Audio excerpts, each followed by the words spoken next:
Hello. आज के इस एक्सप्लेनर में हम अपनी पृथ्वी की सतह के बिल्कुल बेसिक लेकिन बहुत ही दिलचस्प भौतिक विभाजनों को डिकोड करने वाले हैं।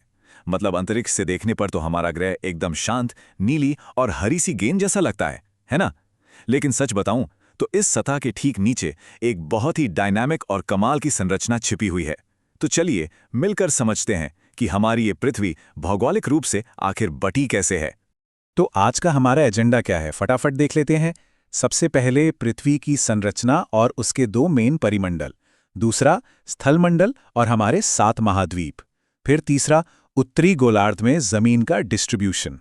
चौथा जलमंडल और हमारे 5 प्रमुख महासागर। और आखिर में हम चलेंगे पृथ्वी के सबसे गहरे पॉइंट की तरफ, यानी मैरियाना ट्रेंच। चलिए बिना किसी देरी के भाग 1 से शुरू करते हैं। पृथ्वी की संरचना, 2 परिमंडल, यानी हमारे ग्रह की सतह की नींव। तो सबसे पहले बात करते हैं स्थलमंडल की, जिसे हम लिथोस्फेयर भी कहते हैं।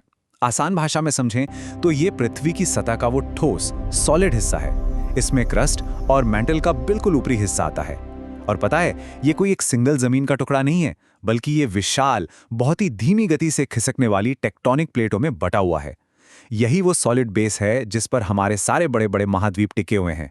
यहीं से हमें सारे जरूरी खनिज मिलते हैं और इसी की मिट्टी पर हमारी पूरी खेतीबाड़ी टिकी है। दूसरा जो बड़ा परिमंडल है वो है जलमंडल या हाइड्रोस्फीयर।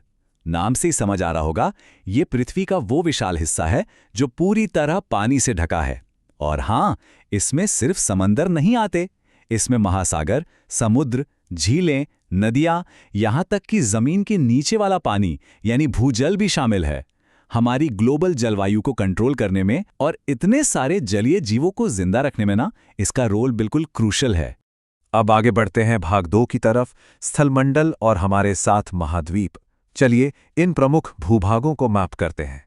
अगर हम इन महाद्वीपों को उनके साइज के हिसाब से बिल्कुल एग्जैक्ट घटते क्रम में लगाएं तो नंबर 1 पर आता है एशिया। ये सबसे बड़ा है और यूरोप के साथ जुड़कर ये यूरेशिया बनाता है। फिर दूसरे नंबर पर है अफ्रीका, जहां दुनिया की सबसे लंबी नील नदी बहती है और भूमध्य रेखा इसके बिल्कुल बीच से निकलती है। तीसरे नंबर पर नॉर्थ अमेरिका है, जो पनामा जलडमरू मध्य के जरिए चौथे नंबर वाले साउथ अमेरिका से जुड़ा है। साउथ अमेरिका, जहां आपको मशहूर एंडीज पर्वत और अमेजॉन नदी मिलेगी। 5वें नंबर पर है बर्फ से ढका हुआ अंटार्कटिका, यहीं पर दक्षिणी ध्रुव है और भारत का मैत्री रिसर्च स्टेशन भी यहीं है। 6ठे नंबर पर आता है यूरोप, जो 3 तरफ से पानी से घिरा है। और सबसे आखिर में 7वें नंबर पर है सबसे छोटा महाद्वीप ऑस्ट्रेलिया, जिसे हम द्वीप महाद्वीप यानी आइलैंड कॉन्टिनेंट भी कहते हैं। अब जरा एशिया के साइज की बात करते हैं। ये वाकई हैरान करने वाला है। मतलब एशिया अकेला ही पृथ्वी की कुल जमीन का करीब 1/3 हिस्सा यानी पूरे 33% एरिया कवर करता है। जरा सोचिए, एक तरफ बाकी पूरी दुनिया की जमीन और एक तरफ अकेला एशिया। कर्क रेखा भी इसी महाद्वीप से होकर गुजरती है। ये फैक्ट अपने आप में कितना अकल्पनीय है ना? चलिए अब देखते हैं भाग 3, उत्तरी गोलार्ध में भूमि, यानी पृथ्वी की ये जो असमान सतह है उसके बारे में। क्या कभी आपने सोचा है कि पृथ्वी पर जमीन सब जगह बराबर बटी हुई है? जी नहीं, बिल्कुल नहीं। अगर हम ध्यान से देखें तो उत्तरी गोलार्ध में यानी नॉर्दर्न हेमिस्फीयर में पृथ्वी का ज्यादातर भूभाग मौजूद है। पूरा का पूरा नॉर्थ अमेरिका, यूरोप और एशिया इसी हिस्से में आते हैं। इसके ठीक उल्टा जो दक्षिणी गोलार्ध है वो मुख्य रूप से एक पानी वाला इलाका है। वहां जमीन के नाम पर सिर्फ ऑस्ट्रेलिया, अंटार्कटिका और साउथ अमेरिका व अफ्रीका के कुछ ही हिस्से आते हैं। तो साफ है, उत्तर में जमीन का भारी डोमिनेंस है और दक्षिण में बस पानी ही पानी है। और इसी पानी से हम आते हैं हमारे भाग 4 पर, जलमंडल और हमारे 5 प्रमुख महासागर, यानी आपस में जुड़ा हुआ हमारा वैश्विक जल। हमारे ये जो ग्लोबल ओशन सिस्टम है इसका स्केल सच में दिमाग घुमा देने वाला है। ये पृथ्वी की सतह के 70% से भी ज्यादा हिस्से को कवर करता है। और सबसे मजेदार बात यह है कि ये अलग अलग पानी के गड्ढे नहीं हैं।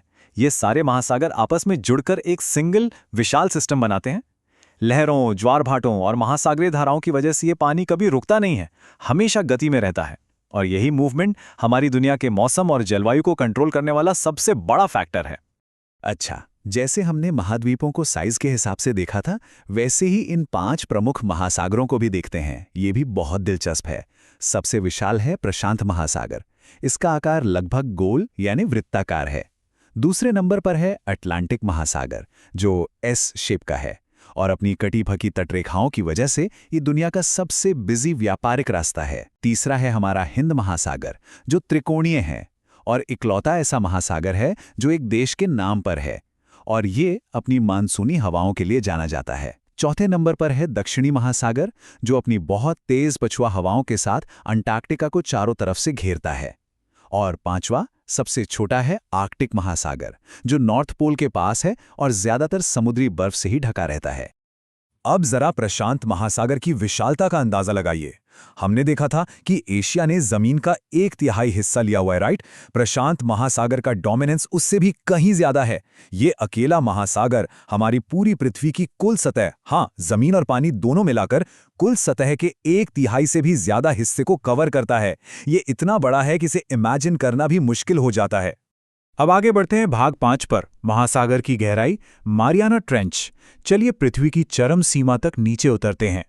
हमने महासागरों के इस हॉरिजॉन्टल और विशाल फैलाव की तो बात कर ली, लेकिन अब जरा एकदम गहराई में चलते हैं। पश्चिमी प्रशांत महासागर में ना, मारियाना द्वीप समूह के ठीक पूर्व की तरफ समुद्र की गहराई में एक बहुत ही विशाल अर्धचंद्राकार यानी क्रेसेंट शेप का गर्त या गड्ढा है। इसे ही हम मारियाना ट्रेंच कहते हैं और यही पृथ्वी का सबसे गहरा हिस्सा माना जाता है। और ये गहराई आखिर है कितनी? 11,034 मीटर। जी हाँ, मतलब 11 किलोमीटर से भी ज्यादा गहरा। इसे ऐसे समझिए कि अगर दुनिया के सबसे ऊंचे पहाड़ माउंट एवरेस्ट को भी इस गर्त में उल्टा डाल दिया जाए ना, तो उसकी चोटी के ऊपर भी 2 किलोमीटर से ज्यादा पानी बह रहा होगा। बिल्कुल इतनी ज्यादा गहराई और इतने भयानक दबाव और घुप अंधेरे के बावजूद वहां भी कमाल के और बिल्कुल अनोखे समुद्री जीव रहते हैं। है ना हैरान करने वाली बात? तो ये सब देखकर हमें समझ आता है कि पृथ्वी के ये परिमंडल कितने विशाल, राजसी और पावरफुल हैं।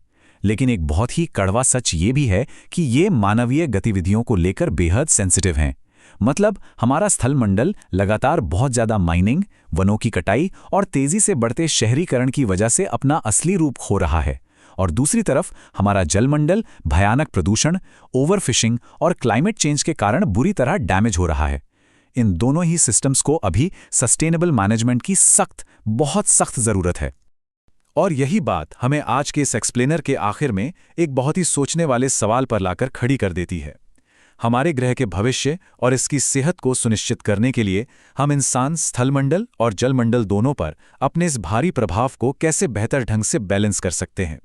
देखिए, पृथ्वी की इन भौगोलिक संरचनाओं को समझना सिर्फ फैक्ट्स रटने के बारे में नहीं है। ये समझने के बारे में है कि हम इस नाजुक संतुलन का एक जिम्मेदार हिस्सा कैसे बन सकते हैं। इस पर विचार जरूर कीजिएगा। आज के इस एक्सप्लेनर में हमारे साथ जुड़ने के लिए आपका बहुत बहुत धन्यवाद।